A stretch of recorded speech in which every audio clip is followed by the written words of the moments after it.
Bonsoir à tous, j'espère que vous allez bien, moi ça va nickel. Écoutez, je suis content de vos retours que vous me faites part. Donc apparemment mes explications passent assez bien, vous arrivez assez bien à comprendre. Donc je suis toujours chaud et puis je continue toujours mes vidéos pour faire partager ce que je sais.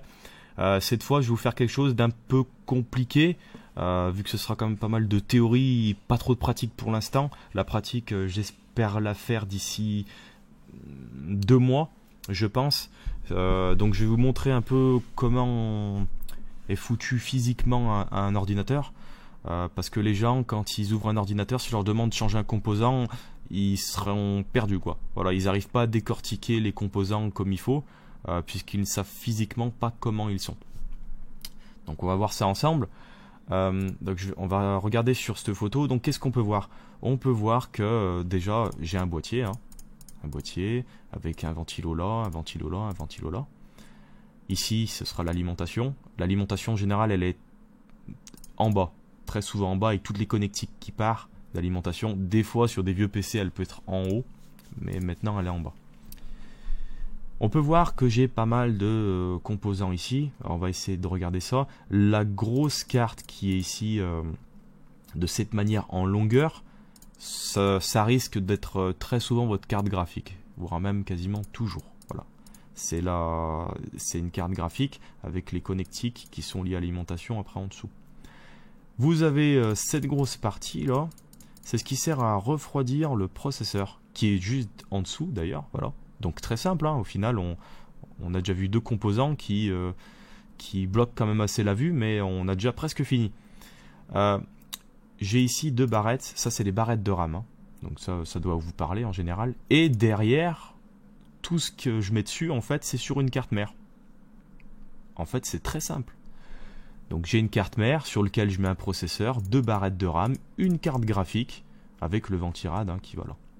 Donc physiquement, déjà, ça doit déjà vous aider. Bien que sur des PC très très vieux, c'est pas du tout aussi joli et peut-être un peu plus le bordel, surtout avec les fils de partout. Mais c'est pas grave, on va voir ça ensemble. Alors, ensuite, je vais vous montrer le composant qui est quand même assez compliqué. C'est la carte mère. Je vais insister là-dessus parce que c'est vraiment là-dessus où on met ces composants. Donc, il faut quand même savoir où est-ce qu'on met ci, où est-ce qu'on met ça. Une carte mère, ça se présente comme ça. C'est rectangulaire, ça peut être carré, plus ou moins petit, ça dépend. Les positions des connectiques, des composants, c'est standard. C'est toujours à peu près au même niveau. Donc c'est-à-dire que principalement le processeur sera toujours ici. Donc c'est là où vous verrez des pins et tout. C'est là où on met le pros. Vous avez toujours à côté, sur la droite, des slots pour les barrettes de RAM. Là il y en a 4, il peut en avoir 2, il peut en avoir 8. S'il y en a 8, il y en aura ici. Voilà. Vous aurez aussi toujours des ports PCIe, donc PCI Express, qui servent à mettre pour les grands les cartes graphiques, pour les petits tout ce qui est carte son, carte Wi-Fi, réseau, contrôleur en plus, des choses comme ça. Voilà. Donc déjà vous arrivez à voir où peut se situer certains composants. Donc je répète, le processeur ici, les barrettes de RAM sur ces slots et des cartes graphiques ici, voilà, ou des petites cartes son, des choses comme ça. Qu'est-ce qu'on pourra regarder d'autre qui bloque quand même pas mal la vue? Ici, vous avez en fait c'est un radiateur. Il est joli mais c'est un radiateur. Sur des cartes mères vieillots, ce sera plus moche. Mais ici, il y aura le chipset de la carte mère. Le chipset de la carte mère, alors dans les lignes assez simples, c'est ce qui contrôle en fait votre carte mère. En fait c'est un processeur mais dédié à votre carte mère. Elle va contrôler tout ce qui est le panel qui se situe ici, où il y a les USB. Vous savez, derrière un ordinateur il y a des USB. On peut brancher un câble VGA pour la vidéo. Vous aurez votre câble Ethernet que vous brancherez également derrière. Voilà, ça va vraiment gérer ça. Le son aussi. Le son sera toujours situé au même endroit sur une carte mère, c'est sur la gauche. Sur la gauche, vous avez, c'est ici la partie son. Et sur les cartes mères assez récentes, ils délimitent d'ailleurs les petites lignes avec les condensateurs. Et puis ici, c'est la puce pour l'audio qu'ils appellent, si je me trompe pas, le DAC. Et alors ici, voilà, ça c'est la connectique audio d'ailleurs, qui est toujours dans la même délimitation, hein, on voit. En général, ils l'appellent, ils mettent la légende HD audio. Ça s'appelle comme ça. Le câble HD audio sera lié du boîtier à cette connectique. En fait, votre boîtier, vous savez, vous avez toujours un port jack pour brancher directement devant, pas forcément derrière. Parce que derrière, c'est un peu embêtant et ça se branche directement à la carte mère. Donc ils mettent une connectique devant sur le boîtier qui sera branchée directement ici. Voilà, petite info. Qu'est-ce que on pourrait regarder d'autre? On va commencer de haut en bas, je pense. Donc cette connectique là, vous voyez, c'est un 6 pins. Ça peut être un 4 ou un 6, un 8 pardon. C'est pour le processeur. Voilà, c'est là où on branchera le processeur. C'est toujours situé en haut aussi, hein. Ici, il y a des connectiques, alors que toutes les cartes mères n'ont pas. Ça, c'est une carte mère qui est quand même très haut de gamme et pas forcément indispensable, hein. Donc là, c'est pour la pompe d'un water cooling. Vous avez aussi des connectiques pour les ventilos. En général, ça, vous voyez, ces connectiques là, avec un petit cache, un détrompeur, avec 4 pins ou 3. En général, c'est 4. C'est pour les ventilateurs. Voilà, en général, c'est pour les ventilateurs. Et c'est souvent marqué fan. Fan, en fait, c'est pour ventilateur, voilà, en anglais. Et puis, vous avez CPU fan. CPU fan, vous le verrez toujours sur une carte mère. Toujours avec une connectique comme ça. C'est pour le ventilateur du CPU, donc du processeur. Ensuite, là, on a une connectique, c'est marqué RGB header. RGB, en fait, c'est red, green, blue. C'est pour... vous savez, les claviers, par exemple, jolis, qui changent de couleur. Voilà, ça c'est le RGB, ça change de couleur. Donc ça, c'est si on a une bande LED, par exemple, qu'on met sur un ordinateur. Ici, c'est pour la RAM. Voilà, où on met les slots. Je m'attarderai pas trop, de toute façon, précisément sur les composants. J'essaierai de voir ça quand je ferai mon montage moi-même. Je vous ferai un tuto vraiment spécifique sur ça. Là, c'est de la théorie. Vous avez ici un petit panel qui indique des numéros. Donc ça peut indiquer les températures, ça peut indiquer des codes d'erreur, voilà, des choses comme ça. Vous avez un bouton, pardon, même OK, donc ça peut tester la RAM. C'est des boutons que tout le monde n'a pas et c'est parfois optionnel ou gadget. Vous avez ici toujours sur cette partie-là, sur ce côté-là de la carte mère, également une connectique 24 pins, c'est pour l'alimentation de la carte mère. Voilà.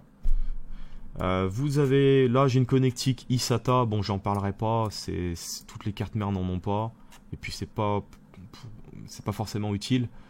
Donc là, je dois avoir une autre connectique. Honnêtement, je ne sais pas à quoi elle sert, mais il faudra regarder dans le manuel de ma carte mère. La carte mère a quand même pas mal de connectiques en plus. Ici, alors on voit pas sur cet angle, mais c'est des connexions SATA.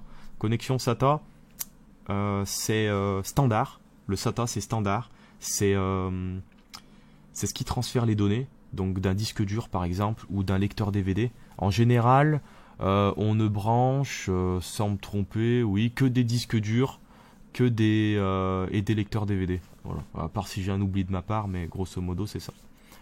On peut voir ici que j'ai pas menti, hein. Chan Fan, c'est pour encore une connectique de ventilo, donc une connectique pour ventilateur de boîtier. Voilà.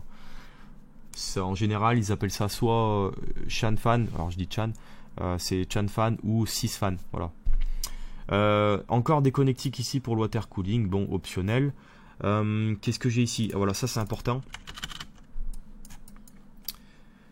Vous aurez toujours des connectiques, ça c'est pour les connectiques du panneau frontal de votre boîtier. Parce que forcément votre boîtier il faut qu'il s'allume, hein. Vous avez des boutons, hein. Vous avez un bouton power, un bouton reset, une LED pour indiquer si le disque dur travaille. Et qu'est-ce que vous avez aussi? Non, c'est tout, je crois que c'est tout. Et là c'est indiqué, donc vous avez Power LED en haut, donc c'est deux petites connectiques qui se branchent aussi, hein, qui partent du boîtier, ça a branché là quand vous mettez un PC. Connectique Power LED pour l'alimentation, HDD LED pour la LED du disque dur, hein, si ça tourne ça clignote, voilà. Et Power Switch, Reset Switch, donc le bouton Power et le bouton Reset. Speaker, ça c'est pour... c'est un c'est un petit composant qu'on branche dessus et ça fait ça bip quand ça va pas. Donc des fois quand vous entendez bip bip bip ça va pas, bah ça c'est parce qu'il y a un code d'erreur et que c'est branché dessus. Donc j'ai un Chan Fan 3 aussi pour un autre ventilo. Les USB, donc forcément vous avez des USB hein, devant votre boîtier. Hein, et c'est connecté à la carte mère, donc c'est branché ici. Au passage il y a toujours un détrompeur hein, qui vous permet de pas vous tromper quand vous le branchez, mais ça on verra encore une fois lors du montage. L'USB 3 ici, et c'est toujours marqué en général. Alors TPM, ça honnêtement je ne saurais pas vous dire, faudra que je regarde sur le manuel de ma carte mère. Je sais pas si c'est pour comment ça s'appelle, le monitoring des ventilos. Je peux me tromper mais je crois que c'est ça. Ensuite là j'ai des boutons. Alors bouton Save Boot, Reset et Retry. Alors c'est selon comment on veut démarrer. Ça peut avoir des fonctionnalités différentes. C'est en fonction de la carte mère. Vous pouvez avoir un bouton Start qui, voilà, aussi c'est optionnel, c'est gadget, c'est pas toutes les cartes mères qui en ont. Donc vous appuyez, ça démarre. Voilà. En sachant que vous pouvez très bien démarrer votre ordinateur si vous n'avez pas de bouton Power sur votre boîtier. Chose qui n'arrivera jamais, mais imaginons qu'il est cassé. Vous mettez un tournevis de façon qui touche les deux là en haut. Ici, sur le power switch, ça va faire un pont entre les deux et ça va démarrer votre ordinateur. Parce que par exemple, quand on fait un test croisé, un test à plat sur un diagnostic, vous avez juste votre processeur, votre RAM, votre alimentation et basta. Donc comment, ça c'est vraiment pour faire un test de diagnostic efficace quand on doit tester la carte mère, les composants, quelque chose d'un peu compliqué. Et ben vous n'avez pas de boîtier, tout est sur une table, voilà, vous testez comme ça. Et ben comme vous faites, ben, vous mettez un tournevis entre les deux. Voilà. Et ben j'ai fait le tour pour ça. Donc j'espère que ça vous a quand même indiqué pas mal de choses. Alors il y a beaucoup d'informations mais c'est théorique. Ça vous indique pas mal de comment est présentée une carte mère. Voilà. Bon, bah, j'espère que ça vous aura aidé. Ça a quand même mis 12 minutes hein, environ pour la vidéo. Donc c'est pas rien. J'aurais bien aimé faire un tuto complet sur un ordinateur complet. Mais ce sera pas possible. Ça prendrait beaucoup trop de temps. Vous allez trop vous perdre dans les informations. Voilà, bah écoutez, dites-moi ce que vous en pensez, si ça vous a aidé à voir un peu mieux comment situe votre ordinateur. Vous pouvez comparer votre ordinateur si vous avez le goût, vous comparez ma carte mère, mes indications par rapport à la vôtre. Ça peut être intéressant, après voilà, c'est de la passion. Hein. Ma chaîne est quand même destinée à ça aussi. Voilà, donc on se dit à la prochaine, n'hésitez pas pour vos commentaires et puis vos questions. On se revoit à la prochaine. Ciao, ciao.